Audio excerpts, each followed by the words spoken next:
মধ্যে তোমাদের জাতীয় বিশ্ববিদ্যালয়ের ভর্তি পরীক্ষার রেজাল্ট প্রকাশিত হয়েছে। তোমরা অনেকেই পছন্দের কলেজে পছন্দের সাবজেক্টে চান্স পেয়েছো। তোমাদের সবাইকে আন্তরিক অভিনন্দন। আবার অনেকে পছন্দের কলেজে পছন্দের সাবজেক্টে চান্স পাওনি, আবার অনেকে একদমই চান্স পাওনি। তোমাদের হতাশ হওয়ার কোনো কারণ নেই। তোমার সামনে পাবলিকিয়ান হওয়ার আরও একটি বড় সুযোগ আছে। দেশের ৫৭তম পাবলিক ইউনিভার্সিটি এবং পঞ্চম স্বায়ত্তশাসিত বিশ্ববিদ্যালয় ঢাকা সেন্ট্রাল ইউনিভার্সিটির ভর্তি পরীক্ষা। ঢাকা সেন্ট্রাল ইউনিভার্সিটির ভর্তি পরীক্ষা আগামী জুন মাসে অনুষ্ঠিত হবে। এবারের ভর্তি পরীক্ষায় কিন্তু তীব্র প্রতিযোগিতা হবে।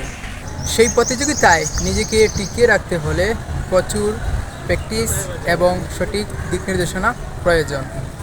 সেন্ট্রালিয়ানদের পক্ষ থেকে সরাসরি গাইডলাইন দিক নির্দেশনা পেতে এবং ফ্রি মডেল টেস্ট দিতে যুক্ত হয়ে যাও ক্যাপশনে এবং কমেন্টে দেওয়া লিঙ্কে ক্লিক করে আমাদের হোয়াটসঅ্যাপ গ্রুপে। আজকের সিরিয়াস প্রস্তুতি তোমার আগামীকাল স্বপ্নের ক্যাম্পাস দিবে।